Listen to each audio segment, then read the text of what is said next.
तो जैसा कि तुमको पता है कि हमने पंच महाभूत कर लिया। सबसे पहले इस चैप्टर में चैप्टर नंबर 3 कर रहे हैं अपन द्रव, ठीक है। तो द्रव की परिभाषा कर ली, द्रव का वर्गीकरण कर लिया। उसके बाद में अपन पंच महाभूत कर रहे थे। पंच महाभूत, पांचों महाभूतों की उत्पत्ति, निरुक्ति, भेद, टाइप्स, गुण, पंचभूतात्मक भाव, कैसे उत्पत्ति हुई, सब कुछ कर लिया, ठीक है। पंच महाभूतों के भौतिक गुण भी मैंने आपको लिखवा दिए, नोट्स में नहीं थे लेकिन मैंने लिखवा दिए। अब करेंगे अपन काल निरूपण, ठीक है। काल निरूपण और इसके अगला वाला टॉपिक दिशा निरूपण, दोनों एक साथ स्टडी करेंगे। आज के दिन में कंप्लीट करा दूंगा दोनों को।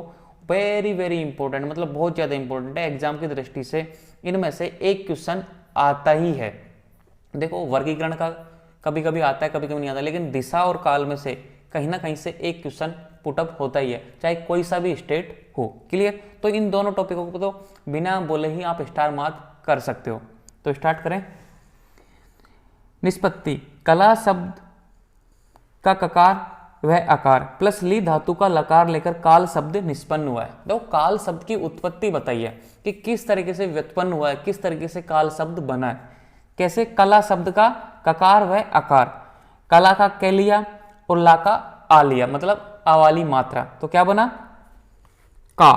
फिर ली धातु का लकार लेकर, तो मतलब ले लेकर उसको बना काल। इक्वल टू, देखो इसमें समझाया हुआ है, कला प्लस ली, तो मतलब काल बना इन तीनों से। कला शब्द का ककार व आकार प्लस ली धातु का लकार लेकर काल शब्द निष्पन्न हुआ है। ये आपको याद होना ही चाहिए, ठीक है। अब देखो लक्षण, लक्षण में थे किस तरीके से इसके लक्षण दे रखे हैं। लक्षण में क्या आता है? मतलब परिभाषा, अतिता दिव्य व्यवहार हेतु है कालय स चेको विभुनृत्यश्च। ये तर्क संग्रह का कोटेशन है। किसका? तर्क संग्रह का। ये आपको याद हो जाए ना तो अच्छी बात है, नहीं तो कोई जरूरी भी नहीं है, क्योंकि हर श्लोक याद नहीं कर सकता। मैंने अभी तक आपको 7 श्लोक बताए, 7 श्लोक आपको याद हो चुके होंगे कि भाई पदार्थ विज्ञान में 7 श्लोक तो याद होने चाहिए थे। अब ये आपको याद हो जाए तो अच्छी बात है, नहीं तो अब हिंदी में याद करना। क्या याद करना है हिंदी में? भूत, भविष्य, वर्तमान के व्यवहार का हेतु, मतलब भूत यानी बीता हुआ कल, भविष्य यानी आने वाला कल, जो वर्तमान में जो चल रहा है, के व्यवहार का हेतु जो कारण है वो काल है। हेतु यानी कारण, कि भाई क्या है जिसकी वजह से अपन बताते हैं कि भाई ये भूत है, ये भविष्य है, ये वर्तमान है। वो काल ही तो डिफरेंस करता है सब में, कि ये भूत है, ये भविष्य है, ये वर्तमान है। तो इसकी हिंदी में भी याद कर सकते हो आप। भूत, भविष्य तथा वर्तमान के व्यवहार का हेतु या कारण जो द्रव्य है उसे काल कहते हैं। ये कोटेशन का मतलब ये है। इसको हिंदी में भी याद कर सकते हो, कोटेशन जिसके याद नहीं होता है। जो इंग्लिश मीडियम से है वो इंग्लिश मीडियम में इसको लिख सकते हो कि जो भूत, भविष्य तथा वर्तमान के व्यवहार का हेतु या कारण है, हेतु यानी कारण, जो द्रव्य है उसे हम काल कहते हैं। यह एक सर्वव्यापक व नित्य, विभु यानी सर्वव्यापक, यह एक विभु व नित्य, विभु यानी सर्वव्यापक, सभी जगह है। ऐसी कौन सी जगह है जहां पे काल नहीं है? आप पाताल लोक में जाओ, चाहे आसमान लोक में जाओ, चाहे धरती पे रहो, चाहे उत्तर दिशा में जाओ, चाहे दक्षिण दिशा में जाओ, ऊपर जाओ, चाहे नीचे जाओ, कोई सी भी दिशा में, कोई से भी स्थान पे, सब जगह चले जाओ, आपको काल मिलेगा, ठीक है। तो यह एक सर्वव्यापक व नित्य। नित्य क्यों है? ना तो ये किसी से उत्पन्न हुआ है, ठीक है, ना कभी नष्ट होगा। काल कभी नष्ट थोड़ी होता है, इसका रूप चेंज होता है, व्यवहार चेंज होता है कि वर्तमान गया या भविष्य आ गया। काल कभी खत्म नहीं होता, ना किसी से उत्पन्न हुआ है। तो ये नित्य है। और मतलब नित्य तो इस वजह से भी है कारण रूप से, क्योंकि अन्य द्रव्यों को उत्पन्न करने में सहायक है, निमित्त कारण के रूप में। अपर ज्ञान, कनिष्ठ, देखो इनको मैं थोड़ा सा स्टडी कर रहा हूं, आपको बता रहा हूं पढ़ के, फिर मैं इनको समझाऊंगा। अपर ज्ञान कनिष्ठ छोटा काल, पर ज्ञान ज्येष्ठ बड़ा काल, युग्मत काल समाल काल, चिर ज्ञान विलंब काल, क्षिप्र काल यानी शीघ्र काल। काल के अनुमापक चिन्ह है ये, ठीक है। अपन कभी कभी ऐसे बोलते हैं ना, किसी को निक नेम देते हैं, घर में रहते हैं, किसी का शुद्ध नाम तो ये है लेकिन उसको निक नाम दे देते हैं, किसको इसकी पहचान है। तो ये बताता है कि अपर से कनिष्ठ यानी छोटा काल, भाई ये छोटा टाइम बता रहा है। जब कभी भी अपर ज्ञान आए, मतलब अपर वर्ड आए, मतलब ये छोटे काल की, मतलब छोटे टाइम पीरियड की बात कर रहा है। पर ज्ञान मतलब बड़े ज्ञान टाइम पीरियड की बात कर रहा है। युग्मत काल मतलब समान, जो काल चल रहा है ना उसकी बात कर रहा है। चिर ज्ञान विलंब काल मतलब देरी का।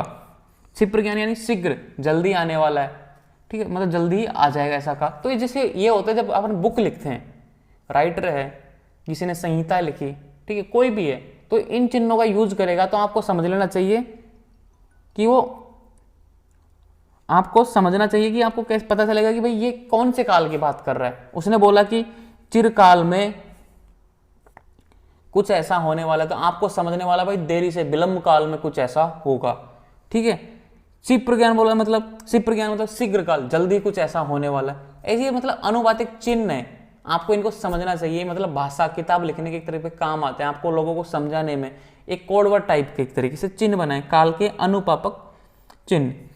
अब देखो इसकी दूसरी, उत्पन्न होने वाले पदार्थों का जनक, किस रूप में? निमित्त कारण में। अपन बताए थे ना 9 कारण द्रव्य हैं, इन्हीं 9 कारण द्रव्यों से अन्य कार्य द्रव्यों की उत्पत्ति है। उनमें पंच महाभूत भी थे, मन, आत्मा, दिशा और काल भी थे। तो काल है ना उत्पन्न होने वाले पदार्थों का जनक, भागीदारी तो दे रहा है ना काल, तो इसलिए उत्पन्न होने वाले जितने भी कार्य द्रव्य हैं संसार में, जितने भी कार्य द्रव्य हैं, चाहे वो चेतन हो चाहे वो अचेतन हो। चेतन भी आपको पता है, बाह्य चेतन और अंतः चेतन, ठीक है, और निर्जीव पदार्थ तो जानते हो। अचेतन में जितने भी मतलब खनिज है, जमीन से खोद के निकाले, जितने भी अपन ने वर्गीकरण अच्छी तरीके से याद किया है और समझा है मैंने, तो जितने भी कार्य पदार्थ हैं, चाहे वो चेतन हो चाहे अचेतन हो, सबका जनक है ये अकेला नहीं है, उनके साथ है। मतलब जगत का आश्रय, जगत इसी में निवास करता है। काल के अनुसार अपन कोई भी बात हो तो काल की बात करते हैं, जगत का आश्रय ये। जगत किसमें? काल में निवास करता है, क्योंकि काल सर्वव्यापी और नित्य, ना तो किसी से उत्पन्न हुआ है ना कभी नष्ट होगा। अपन कोई भी चीज बोलते हैं कि भाई जगत पृथ्वी है, हजारों साल पहले उत्पन्न हुई, काल तो था ना उस समय, तो ये जगत का आश्रय है, ये मतलब जगत का घर है। अब देखो, पर तत्व अपर तत्व बुद्धि का कारण काल है, कि भाई कौन श्रेष्ठ है कौन निष्कृष्ट है, उसकी जो बुद्धि होती है, जो ज्ञान होता है, उसका कारण कौन है? काल। परत्व यानी श्रेष्ठ, जैसे क्लास है, क्लास में कोई बच्चा मॉनिटर है, टॉप है स्टडी में, तो श्रेष्ठ हुआ कि ये श्रेष्ठ है। और निष्कृष्ट मतलब किसी भी तरीके से अपन ने कोई एक रेखा, क्या बोलते हैं इसको, मापदंड, जैसे कि इस मापदंड में कौन दौड़ लगाता है सबसे ज्यादा, तेज कौन भागता है, आपको नाम आएगा किसी एक लड़के, सर जी ये तेज भागते हैं, तो श्रेष्ठ हो गया। कौन सबसे कम भागता है वो निष्कृष्ट होगा, हम चला गया। तो परत्व यानी श्रेष्ठ, अपरत्व यानी निकृष्ट। तो ये कौन डिसाइड करता है? काल। टाइम के अनुसार चेंज करता है ना, होती रहती है ना सारी बातें, तो टाइम, काल डिसाइड करता है। समस्त ऐश्वर्य युक्त अर्थात किसी से उत्पन्न नहीं हुआ, काल किसी से उत्पन्न नहीं हुआ। ये जब से पृथ्वी है, जब से संसार है, तब से मतलब पहले से ही, जब से कुछ घटना स्टार्ट हुई थी ना, तब से ही काल है। आदि मध्य वह एवं वह अंत से रहित। अपन बोलते हैं ना शुरुआत, मध्यम अवस्था और अंत, इसका मतलब अपन बोलते हैं ना कि भाई ये तो जन्म लिया, बड़ा हुआ और मृत्यु होके खत्म हो जाएगा, नहीं, ऐसा नहीं है। काल कभी ऐसा नहीं होता है। और जो अपन करते हैं ना भूत भविष्य वर्तमान, ये अपन ज्ञान के लिए करते हैं, इसको विभाजन नहीं किया अपन ने, ये ओनली ज्ञान के लिए, इसको समझ सके इसलिए अपन को ऐसा किया है। सभी प्राणियों का जीवन मरण काल के अधीन है। सभी प्राणी जितने भी चेतन की बात हो रही है, काल के अधीन है। जो व्यक्ति ने जन्म लिया है वो मरेगा, उसका जब काल पूर्ण हो जाएगा, टाइम पूरा हो जाएगा, वो मृत्यु भी निश्चित है। तो सिंपल सी बात है, सभी प्राणियों का जीवन काल के अधीन है। संपूर्ण जीव सृष्टि का उत्पादन करता है। वही बात आ गई, उत्पादन मतलब एक तरीके से सहायक के रूप में, कि संपूर्ण सृष्टि के काल की एक तरीके से बहुत बड़ी भूमिका है। काल बिना कुछ है ही नहीं, काल हमेशा नित्य है, लगातार रहेगा, हमेशा रहेगा। चाहे पृथ्वी समाप्त हो, चाहे दोबारा से रिजेनरेट हो, चाहे पृथ्वी पर उथल पुथल हो, कुछ भी हो जगत में, काल निरंतर चलता रहेगा। परिभाषा, काल एक ऐसा स्वतंत्र सर्वव्यापी नित्य पदार्थ है जो भूत भविष्य वर्तमान आगे पीछे साथ साथ शीघ्र विलंब, ठीक है, आदि लोक व्यवहार का कारण होता है। लोक व्यवहार की बात कर रही है, इसका विभाजन नहीं बोला, इसको लोक व्यवहार मतलब जानकारी के लिए, ज्ञान समझने के लिए, ज्ञान की प्राप्ति करने के लिए, इसलिए जरूरी है। काल एक ऐसा स्वतंत्र तो है, किसी से ऐसा नहीं कि भाई किसी ने इसको आदेश दिया भाई काल रुक जा, टाइम रुक जाओ, नहीं। अगर आप तुम समय के साथ छेड़छाड़ी करोगे, जितनी भी टाइम ट्रेवल्स मूवी है, अभी टेनेट मूवी आई है जस्ट रिसेंटली 4 तारीख को आई है, किसी ने देखी होगी इस क्लास में से, नहीं देखी कोई बात नहीं, टाइम ट्रेवल्स बेस्ड मूवी है। तो जिसने भी टाइम के साथ छेड़छाड़ की है ना, उसको नुकसान हुआ है, या तो फ्यूचर में या पास्ट में कहीं ना कहीं गड़बड़ हुई है। तो टाइम ट्रेवल एक तरीके से काल निरंतर चलेगा, क्योंकि इसको कोई नहीं रोक सकता। तो काल एक ऐसा स्वतंत्र सर्वव्यापी सभी जगह है, नित्य पदार्थ है जो भूत भविष्य वर्तमान आगे पीछे साथ साथ शीघ्र विलंब आदि लोक व्यवहार, लोक यानी ये अपना जितना भी संसार है, जगत है, व्यवहार मतलब ज्ञान का कारण बनता है, ज्ञान का हेतु बनता है। ठीक है, ये काल के बारे में लिख रहे हैं, काल का क्वेश्चन आता है, इंपॉर्टेंट है, इसलिए मैं इसको डिटेल में बता रहा हूं। अब विशेषताएं सुनो, काल एक होता है। ठीक है, काल एक ही है, ऐसा नहीं कि भाई काल तो 3 प्रकार हैं, भूत भविष्य वर्तमान, ऐसा कुछ नहीं है। काल एक ही है, बस अपन जानने के लिए, समझने के लिए अपन ने इसको लोक व्यवहार जानने के लिए इसके 3 ऐसे बना रखे हैं जानकारी के लिए कि भाई ये भूत हो गया, ये भविष्य हो गया, ये वर्तमान हो गया। स्वतंत्र है, किसी से नहीं रुकता, किसी पे ऐसे नहीं कि तेज बरसात आ रही तो काल रुक जाए, ठीक है, आज लाइट नहीं आई तो काल रुक जाए, ऐसा थोड़ी है। स्वतंत्र है, किसी पे आश्रित नहीं है, ये सर्वव्यापी है, सभी जगह, चाहे आप किसी भी कोने पे चले जाओ आपको काल मिलेगा वहां पे। नित्य है, ना तो किसी से उत्पन्न होगा ना किसी से नष्ट होगा, ऑटोमेटिकली नित्य है। अतीत व्यवहार का हेतु मत, अतीत मतलब भूत पूर्व भविष्य, इनके ज्ञान का कारण है ये। तो अपन ने जो शुरुआत में परिभाषा की थी ना, भूत भविष्य वर्तमान के व्यवहार का हेतु या जो कारण द्रव्य है वो उसे काल कहते हैं। उसकी लास्ट की लाइन का मतलब यही है, अतीतादि व्यवहार का हेतु। क्लियर, ये है विशेषताएं। अब इसको गुण देखो, ये जो 5 गुण है ना, सेम दिशा के हैं, रट लेना आने को। संख्या परिणाम संयोग पृथक्त्व विभाग। जब कोई भी किसी भी चीज के आपसे गुण पूछे, आपको कोई भी याद ना हो, देखो ये गलत तरीका है मैं जो बताऊंगा, लेकिन जब कब कुछ भी ना हो, कुछ भी याद ना हो, तो ये 5 तो लिख देना है आपको, ये संख्या परिणाम संयोग पृथक्त्व विभाग, क्योंकि ये मोस्टली सब में मिलते हैं, सब में जिसके 5 से ज्यादा गुण है ना, उसमें सब में ये 5 मिलेंगे। तो आपको ये 5 तो लिख देना ही है। एग्जाम में कोई गुण पूछे किसी चीज के, भाई इसके गुण लिखो, आपको कुछ याद नहीं आ रहा तो ये 5 लिख दो, संख्या परिणाम संयोग पृथक्त्व विभाग, क्योंकि मोस्टली 99.99% ये 5 तो मिलेंगे ही। क्लियर, जिसके 5 से ज्यादा हैं उनमें। ये गलत तरीका है, लेकिन आप पास होने के लिए कुछ तो करना पड़ेगा ना। मैं तो बता रहा हूँ जब कुछ याद ना हो तो ये 5 लिख देने। तो ये काल के हैं, 5 ही हैं, संख्या परिणाम संयोग पृथक्त्व विभाग। भेद कितने हैं देखो, अब ये भेद आपसे बोला हूँ, काल के 12 प्रकार हो गए। ये बांटा है जानकारी के लिए, समय को एक तरीके से जानने के लिए। किसे? आचार्य सुश्रुत ने सूर्य की गति के आधार पर काल का विभाजन किया है। किसकी गति के आधार पर? सूर्य की। किसी एक चीज को बेस बनाना पड़ता है, आधार बनाना पड़ता है। मैंने तुम्हें एक बात बताई थी हमेशा कि किसी भी चीज का विभाजन करने से पहले उसका एक बेस बनाया जाता है। किस आधार पर आप विभाजन करोगे? क्लास में गए हो, किस आधार पर आप विभाजन करोगे? हाइट के आधार पर करोगे, जेंडर के आधार पर करोगे, या स्टडी के आधार पर करोगे? कोई ना कोई तो बेस बनाना पड़ेगा। ऐसे थोड़ी कि मनमर्जी से अलग अलग होता, कोई नहीं होता। फिर तो ऐसे बोलेंगे तू मेरी तरफ आ जा, तू मेरी तरफ आ जा, तू मेरी तरफ आ जा, फिर उसका मन करेगा नहीं मैं तो उस तरफ जा रहा हूँ। ऐसा नहीं होता, किसी को एक बेस बनाना पड़ता है। अगर उसमें जो क्वालिटी है वो है डिमांडेड है तो उस साइड जाएगा, नहीं तो उस साइड जाएगा। इसी तरह यहाँ पे सूर्य की गति को आधार बनाया। तो यहाँ पे देखो 2 स्टार मार्क लिख रखे हैं, इधर आओ साइड में। पलक झपकने में लगने जितना समय मात्रा या निमेष। अपन अपनी आंखों, अपनी पलकें झपकाओ, सबने झपकाई होंगी, तो जितना टाइम लगा इसको झपकाने में, ठीक है, वो होती है मात्रा या निमेष। उसको एक मात्रा बोलते हैं, उसको एक निमेष बोलते हैं। कि आंखें बंद की, अपने पलक झपकाई, मतलब आंखें मिली, मतलब दोनों पुतलियां आपस में मिली, उसको बोलते हैं निमेष, मतलब आंखें बंद होना। ठीक है, निमेष यानी होता है आंखें बंद होना। जितना टाइम लगता है उसमें ऑटोमेटिकली, जानबूझ के करोगे तो टाइम बढ़ा सकते हो आप, ऐसे धीरे धीरे करोगे तो टाइम बढ़ा सकते हो। ये ऑटोमेटिकली, जब अपन नॉर्मली बात करते रहते हैं, कुछ भी कर रहे होते हैं, नॉर्मली में जितना टाइम लगता है ना, नॉर्मली बिना किसी ध्यान गए, वो जितना टाइम लगता है उसको बोलते हैं निमेष या मात्रा। तो 15 मात्रा बराबर 1 काष्ठा। जो 15 पलक झपकाने में जितना टाइम लगता है उसको बोलते हैं 1 काष्ठा। उसको बोलते हैं भाई 1 काष्ठा का टाइम हो गया।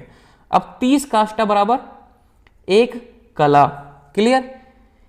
20 कला बराबर 1 नाड़िका, 2 नाड़िका बराबर 1 मुहूर्त। ठीक है, अब यहां पर देखो 3 सही 2/4 बराबर मुहूर्त मतलब 3.5 मुहूर्त या 7.5 घड़ी, ये बात ध्यान रखना, इसको 3.5 मुहूर्त बोलो या 7.5 घड़ी बराबर क्या है, 1 याम बराबर 3 घंटे, 1 याम बराबर 3 घंटे। अब यहां से आपको समझ में आने लग जाएगा, ऊपर का तो आपको रटना ही पड़ेगा, इसमें मैं भी कुछ नहीं कर सकता क्योंकि इतनी अपन को पलकों को गिनने थोड़ी बैठ सकते हैं, लेकिन याम तक तो आपको रटना पड़ेगा, माइंड में रटना ही पड़ेगा।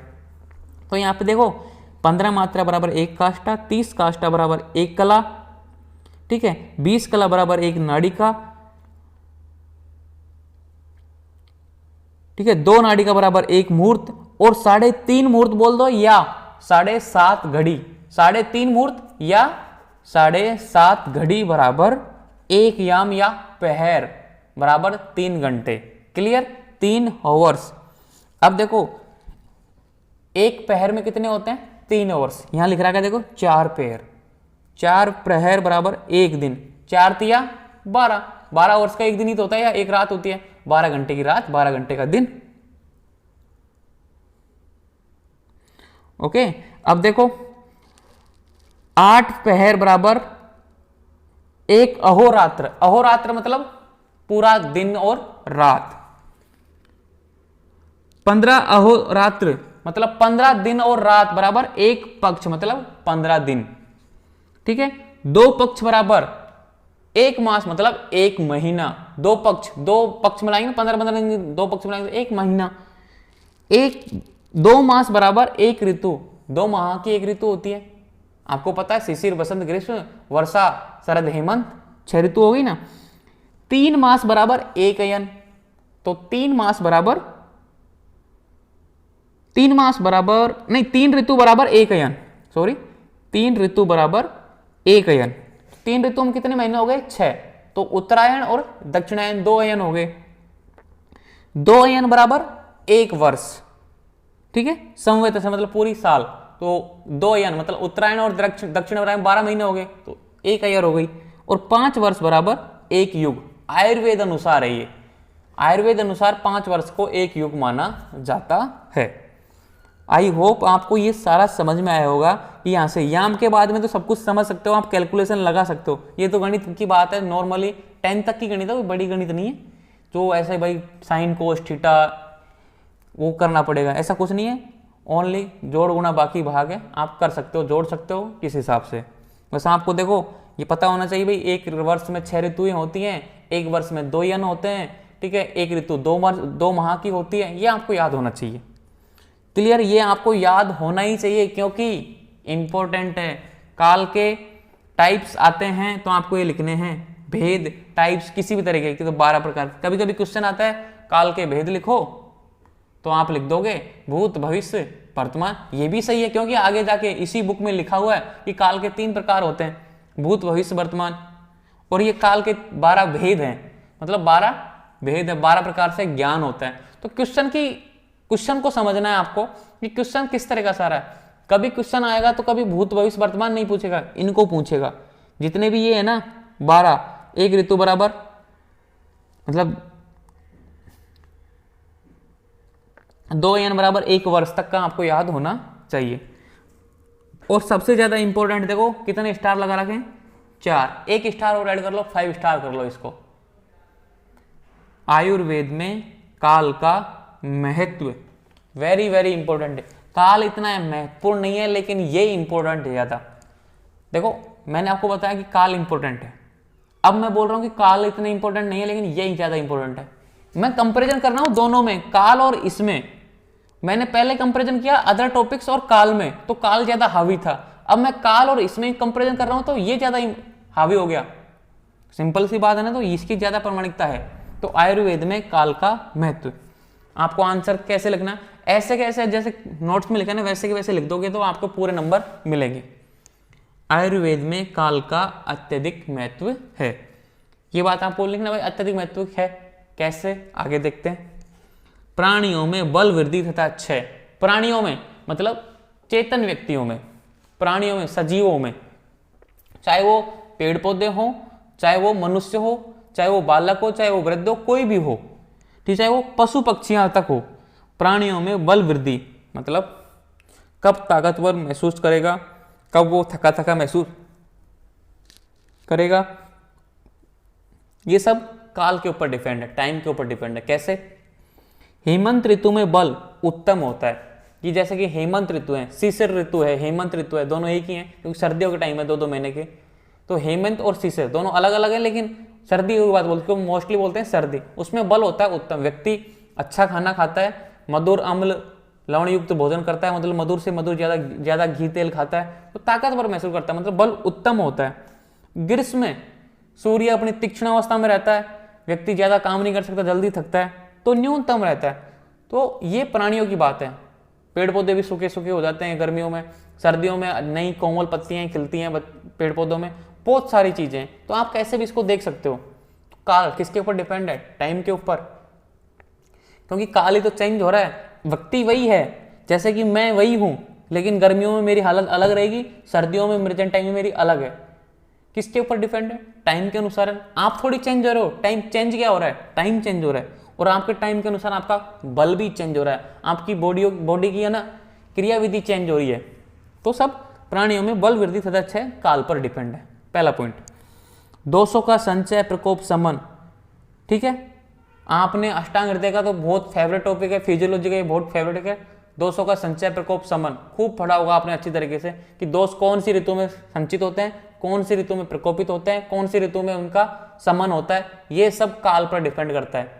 ये आपने ऋतु वाले चैप्टर में, अष्टांग में, तृतीय वाले चैप्टर में अच्छे से पढ़ा होगा, फिजियोलॉजी में षड क्रिया काल में अच्छे से पढ़ा होगा, मतलब बहुत इंपॉर्टेंट। तो काल का बहुत ज्यादा इंपॉर्टेंट है। तीसरा पॉइंट है ना, दोषों का संचय प्रकोप समन।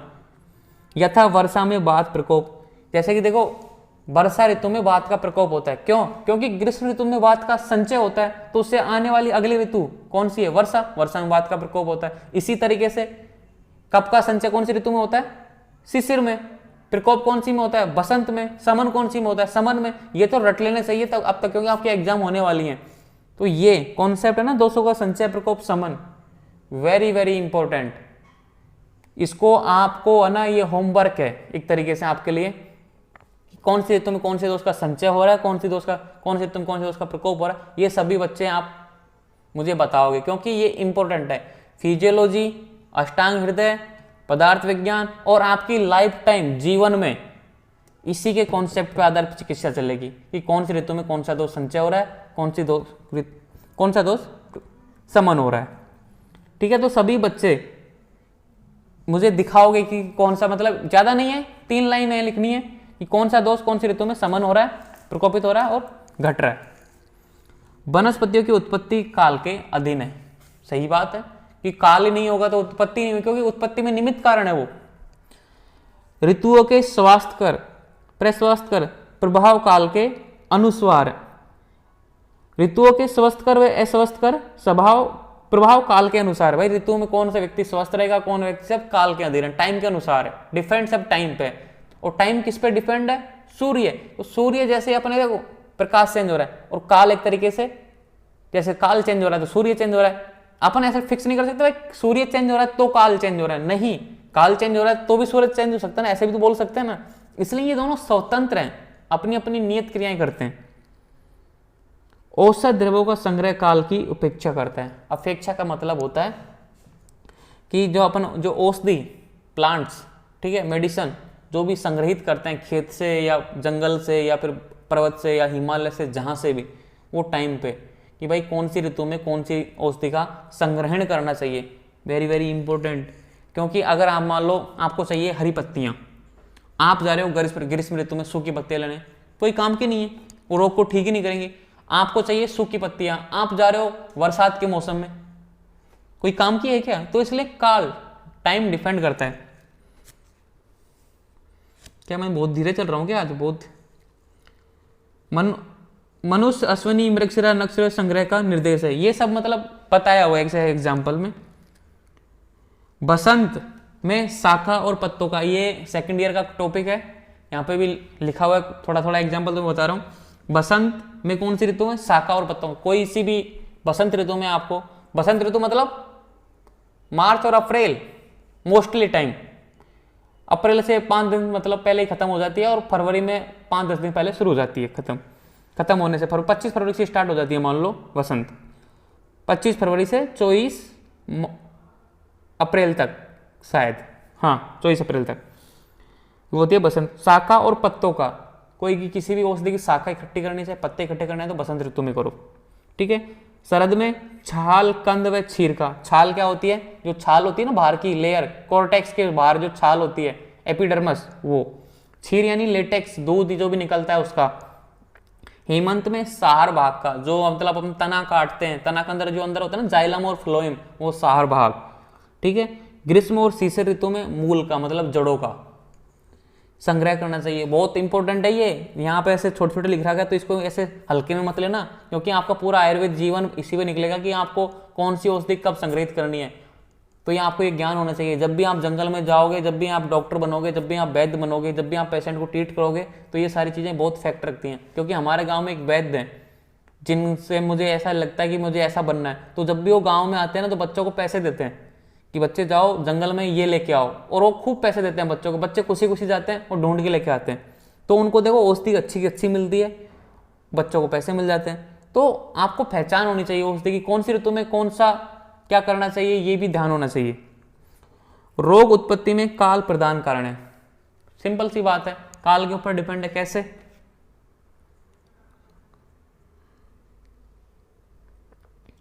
ओके, सार्क क्या होता है? क्या क्वेश्चन है?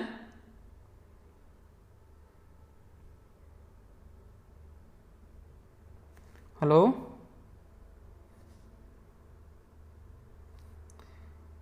सार का क्या होता है? ओके, दोबारा से नीचे करना, मैं बताता हूं आपको।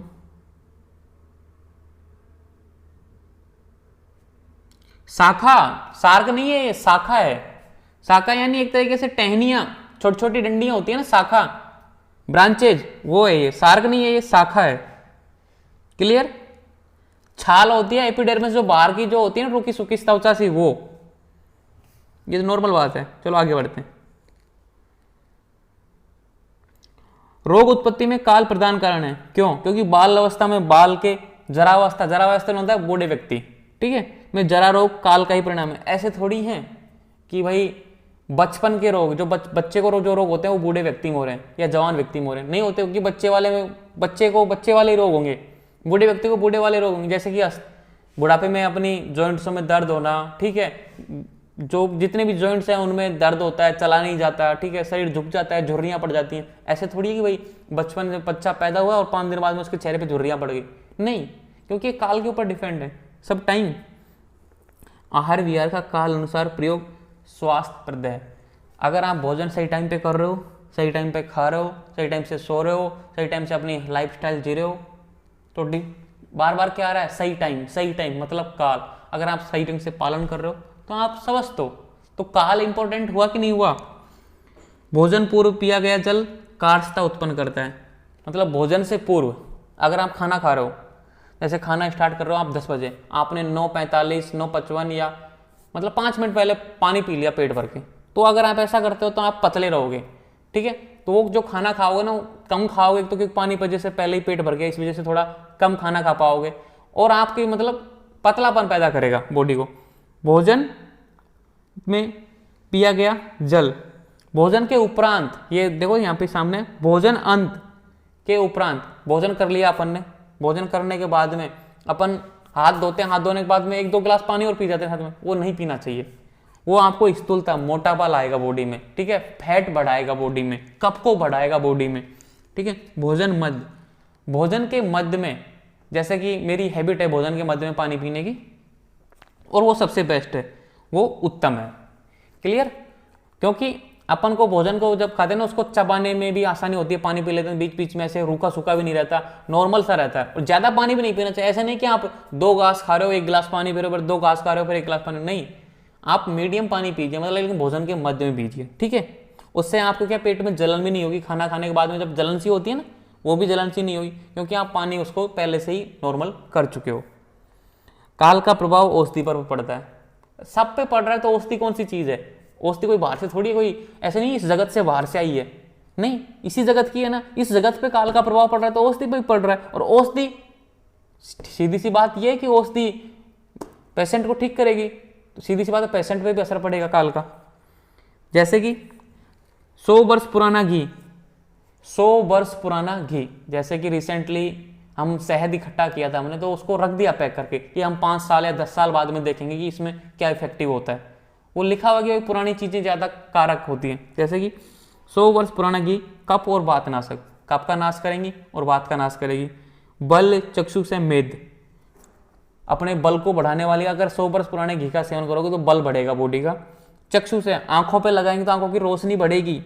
मेद, और इसका सेवन करने से अपनी माइंड शार्प होगा, बुद्धि बढ़ेगी, सोचने समझने की क्षमता बढ़ेगी, तार्किक बुद्धि बढ़ेगी, विश्लेषणता का माइंड का विकास होगा। एक तरीके से बहुत सारे काम है।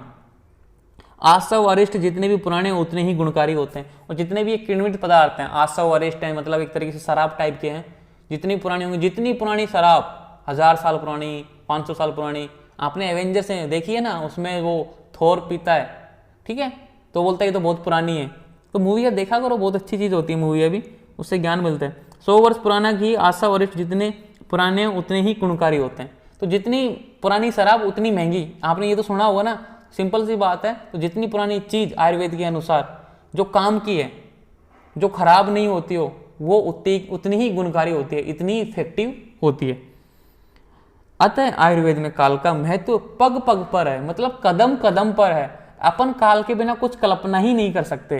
तो सिंपल सा लॉजिक, आयुर्वेद में काल का महत्व पग पग पर है, इसलिए अपन आयुर्वेद का क्वेश्चन ये आता है, और जो ज्यादा इंपॉर्टेंट है वही क्वेश्चन एग्जाम में आता है। आई होप आपके काल से संबंधित सारे डाउट, क्वेश्चन सब पूरे हो गए होंगे।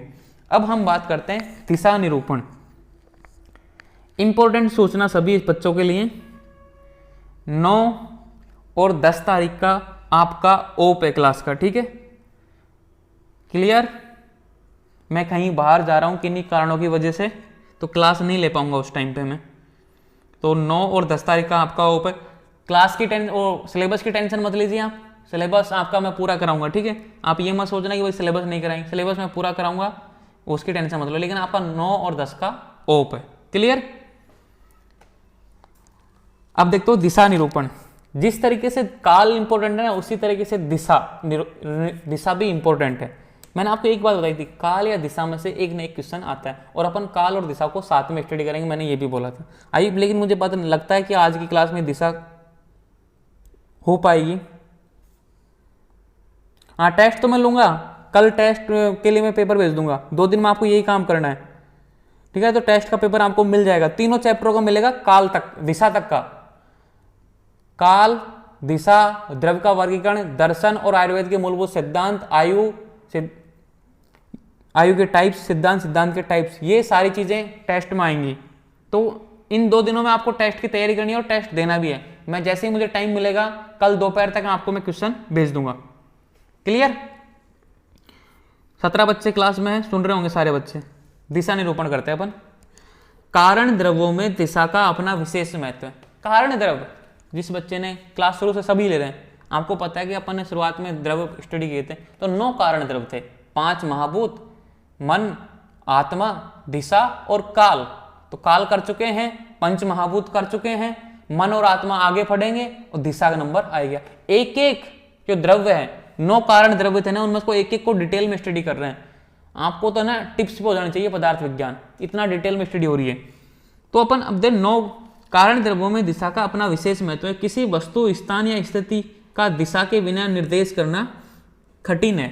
किसी वस्तु, स्थान या स्थिति किस पोजीशन में है, किस वस्तु है, किस स्थान में, आपको इसका ज्ञान करने के लिए दिशा की आवश्यकता पड़ती है, हेल्पिंग, सहायता लेनी पड़ती है दिशा की। परिभाषा, जिस स्वतंत्र, सर्वव्यापी और नित्य द्रव्य से पदार्थों की परस्पर दूरी, समाप्तता अथवा स्थिति का ज्ञान हो, दिशा है। देखो कितनी अच्छी और लॉजिकल परिभाषा है। जिस स्वतंत्र, देखो पहली बात तो जिस स्वतंत्र आया तो मतलब ये स्वतंत्र है, दिशा किसी के अधीन थोड़ी है। ऐसे थोड़ी है कि भाई सूर्य के अधीन है या फिर किसी काल के अधीन है या किसी मन आत्मा के अधीन है, नहीं है, स्वतंत्र। जैसे काल स्वतंत्र है वैसे ही दिशा स्वतंत्र है। सर्वव्यापी है, आप किसी भी जगह चले जाओ, सर्वव्यापी है ना दिशा, चाहे ऊपर जाओ, चाहे नीचे जाओ, चाहे आगे जाओ, चाहे पीछे जाओ, किसी भी जगह जाओ, दिशा में ही तो जा रहे हो, कोई ना कोई दिशा ही तो होगी वो, तो मतलब सर्वव्यापी है। और नित्य द्रव्य में पदार्थों के परस्पर दूरी और समीपता कितना दूर है, कितना पास है, ठीक है। अथवा स्थिति, वही कौन सी लोकेशन पे है, कौन सी पोजीशन पे है, उसका ज्ञान दिशा से होता है और उसे दिशा कहते हैं। ये दिशा की परिभाषा है। क्लियर। अब देखो इसका लक्षण दे रखा है।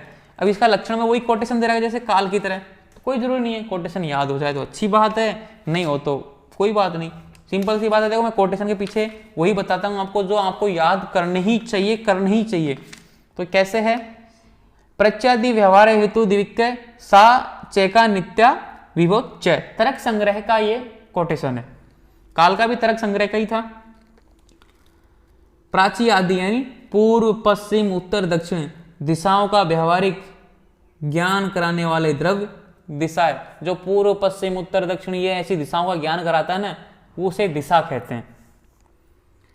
जो एक विभु, विभु यानी सर्वव्यापक, विभु का आप कोष्टक में लिख लो सर्वव्यापक, जो सभी जगह, जो एक सर्वव्यापक तथा नित्य। नित्य आप तो समझ गए हो ना कि भाई जो कभी किसी से उत्पन्न नहीं हो, ना कभी नष्ट होगा, तथा कार्य द्रव्य को उत्पन्न करने में हेल्पिंग होता है, सहायक होता है, उसे अपन नित्य कहते हैं।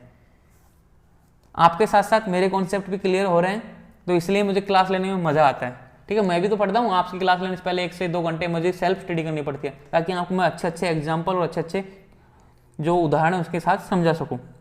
अब देखो विशेषताएं, दिशा एक है। अब आप बोलोगे ये पूर्व पश्चिम उत्तर दक्षिण क्या है, दिशा एक है। तो ये मतलब ज्ञान करने के लिए, जिस तरीके से भूत पूर्व पश्चिम है उसी तरीके से ये उत्तर पूर्व पश्चिम दक्षिण है। जितने भी ये भेद हैं, टाइप्स हैं 12, एक तरीके से ज्ञान करने के लिए ये अलग अलग नहीं है। अगर अपन अलग कर देंगे पूर्णतः, 2 कर देंगे, भाई दिशा 2 है, एक तो उत्तर एक पश्चिम, अपन बोल देंगे दिशा 4 है, एक पूर्व पश्चिम उत्तर दक्षिण, नहीं, ये एक ही है। बस ये ज्ञान करने के लिए अपन ने ऐसा बांटा है। अविभाज्य है, मतलब कोई विभाजन नहीं है। पूर्व पश्चिम आदि व्यवहार का हेतु है, मतलब जानकारी प्राप्त करने के लिए, ज्ञान कराने के लिए कारण है। पूर्व पश्चिम मतलब इनका कोई टाइप्स नहीं है ये दिशा का, ये ज्ञान कराने के लिए हेतु है, मतलब कारण है।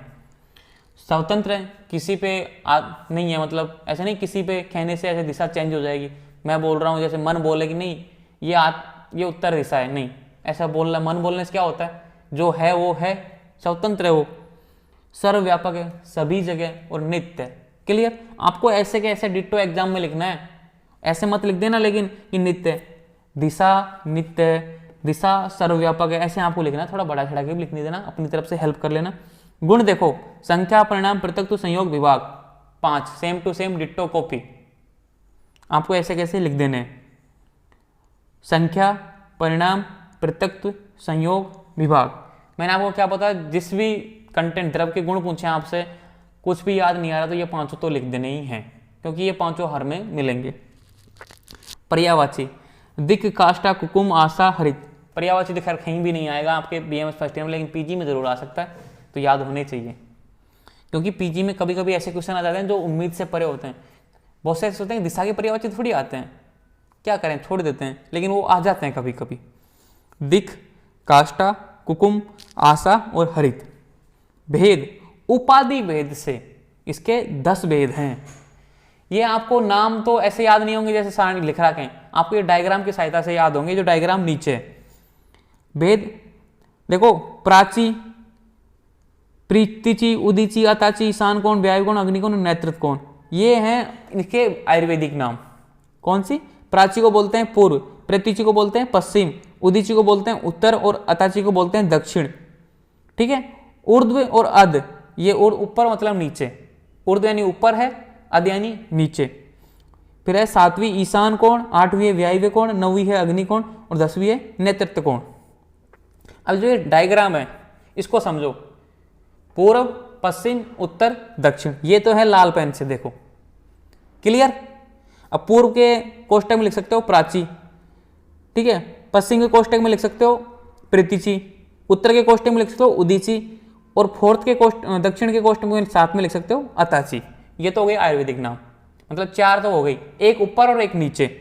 तो ऊपर और इसमें आप देखो कॉपी में दिख नहीं सकता ना ऊपर नीचे, सोचो ये 4 दिशाएं हैं। अपन जब फिजिक्स की क्लास में रहते थे 11th-12th में, तो ऐसे सर 4 वो बना देते, 2 पेनों को लगाओ आपस में, 4 दिशा बन गई।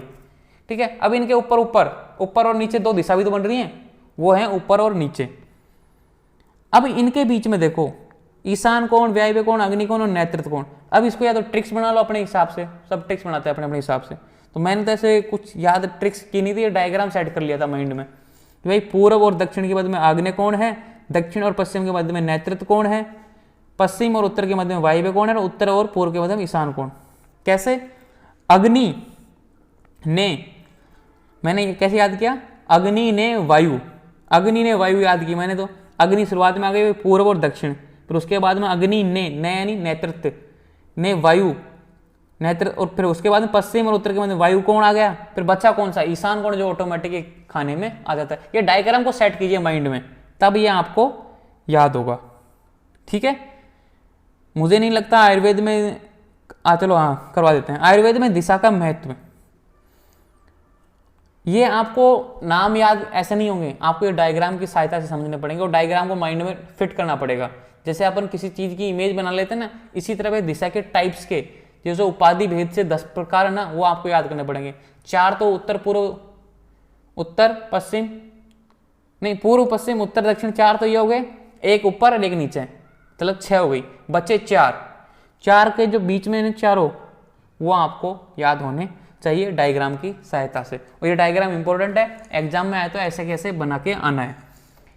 आप इसको डॉट डॉट करके ऐसे डॉट डॉट डॉट नीचे की तरफ, डॉट डॉट करके ऊपर की तरफ ऐसे कर सकते हो क्या, कि भाई ये एक ऊपर है एक नीचे भी है, तो मतलब टोटल 10। आयुर्वेद में दिशा का महत्व।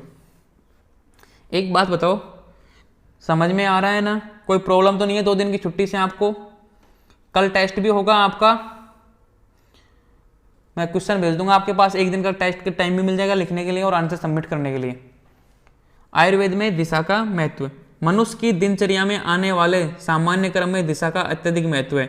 जैसे कि दैनिक दिनचर्या में आने वाले सामान्य कर्मों का दिशा का महत्व, जैसे दक्षिण दिशा की तरफ सिर रख के सोने का निर्देश है।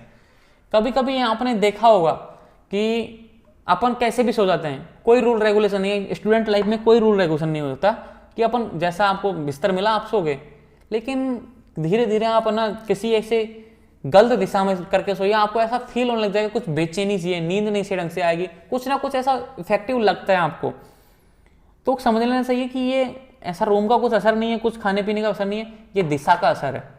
दिशा का प्रभाव पड़ता है अपने शरीर पर, ये आयुर्वेद बोलता है। और अपन ने, मैंने इसको महसूस किया लास्ट 2 मंथ में। मनुष्य की दिनचर्या में आने वाले सामान्य क्रम में दिशा का अत्यधिक महत्व है। दक्षिण दिशा की तरफ सिर रखकर सोने का निर्देश, कि आपको जब भी सोना है तो दक्षिण दिशा में अपना सिर होना चाहिए, बाकी आप अपने पैर किधर करके भी सो। ठीक है। पूर्व उत्तर की तरफ मुख रखकर करके भोजन, पूर्व और उत्तर की दिशा में बैठकर सामने की तरफ मुंह रखकर भोजन करना चाहिए। औषध संग्रह के लिए दिशा अत्यंत महत्वपूर्ण है। जब भी आप औषधि संग्रह करो, मतलब किसी की जड़ इकट्ठी कर रहे हो, किसी के पत्ते इकट्ठे कर रहे हो, किसी की शाखा इकट्ठे कर रहे हो, किसी की कंद इकट्ठे कर रहे हो, किसी का छीर इकट्ठा कर रहे हो, तो माउथ किस तरफ होना चाहिए? किसका? जो इकट्ठा करता है, उत्तर दिशा की तरफ। मकान निर्माण में मुख्य द्वार किस दिशा की ओर हो, आदि बातों का वर्णन आयुर्वेदीय स्वस्थ वर्त में प्राप्त है। BMS 3rd ईयर आयुर्वेदीय स्वस्थ वर्त का में आएगा, टॉपिक है, अच्छा टॉपिक है, मेरी सब्जेक्ट है ये। तो ये सब कुछ बताया कि भाई मकान किस तरीके से होना चाहिए, आपका उत्तर दिशा में मुंह होना चाहिए कि दक्षिण दिशा में होना चाहिए, पूर्व दिशा में होना चाहिए कि पश्चिम दिशा में होना चाहिए। जो अपन औषधि रसाला बनाएंगे, फार्मेसी बनाएंगे, उसका मुंह किस तरफ होना चाहिए, गेट कैसा होना चाहिए, गेट किस दिशा में होना चाहिए, सब दिशा का महत्व है। आगे जैनताक स्वेदन के लिए निवास स्थान में पूर्व उत्तर की भूमि का चयन करें।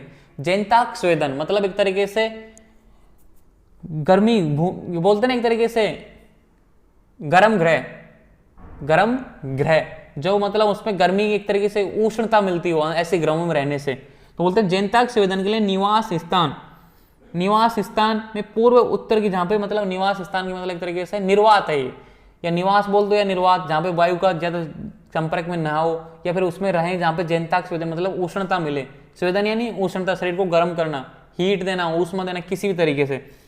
पूर्व उत्तर और भूमि का चयन करें, पूर्व की और उत्तर की। तो आयुर्वेद में एक बात ध्यान रखो, पूर्व और उत्तर, जब कुछ समझ में नहीं आए भाई किस दिशा में करना है, तो पूर्व और उत्तर ध्यान रखो। कुटिक प्रावेशिक रसायन में कुटी का निर्माण पूर्वोत्तर दिशा में है। कुटिक प्रावेशिक BMS थर्ड ईयर चरक संहिता अध्याय नंबर 1 कुटिक प्रावेशिका। BMS थर्ड ईयर में बहुत बड़ा टॉपिक है ये कुटी प्रावेशिका। भाई कुटी प्रवेश करते हैं जो आचार्य है, जो ऋषि मुनि हैं, कुटी में प्रवेश करते हैं किस लिए? रसायनों का सेवन करने के लिए। रसायन में कुटी का निर्माण, देखो सेवन निर्माण ये सारी क्रियाएं, मतलब रसायन को कूटना पीटना बनाना सारी क्रियाएं। रसायन मतलब औषधि। कुटी का निर्माण पूर्वोत्तर दिशा में, पूर्व और उत्तर दिशा। उत्तर हिमालय में उत्पन्न औषधियां उत्तम होती हैं। जो हिमालय में उत्तर दिशा है उसकी जो औषधियां वो बहुत श्रेष्ठ होती हैं। पूर्व उत्तर दिशा में मुंह रखकर औषधियों का सेवन करना चाहिए। सब में एक ही बात आ रहा है, पूर्व उत्तर पूर्व उत्तर पूर्व उत्तर। विभिन्न दिशाओं से आने वाली वायु प्राणियों पर विभिन्न विभिन्न प्रभाव डालती है। इसका वर्णन सुश्रुत ने किया है कि विभिन्न दिशाओं से आने वाली, की पूर्व से दिशा से आने वाली वायु, उत्तर दिशा से आने वाली वायु, दक्षिण दिशा से आने वाली, जो अलग अलग प्रभाव डालती हैं। जो इसका एग्जाम्पल नीचे दिया, जो मैं कल बताऊंगा, क्योंकि मेरा माउथ आज दुखने लग गया, कुछ मैं ज़्यादा तेज बोल रहा हूँ आज। ठीक है, तो आज की क्लास यहीं पे स्टॉपेज करते हैं। अपनी नेक्स्ट क्लास 11 तारीख को होगी। ठीक है, ओके। आपको क्वेश्चन मिल जाएंगे तीनों चैप्टरों के। आपको एक दिन का टाइम भी मिल जाएगा आंसर देने के लिए, पढ़ने के लिए। और चीटिंग मत करना, देखो आंसर देते समय अपने हिसाब से लिखना खुद, है ना। ठीक है, थैंक यू।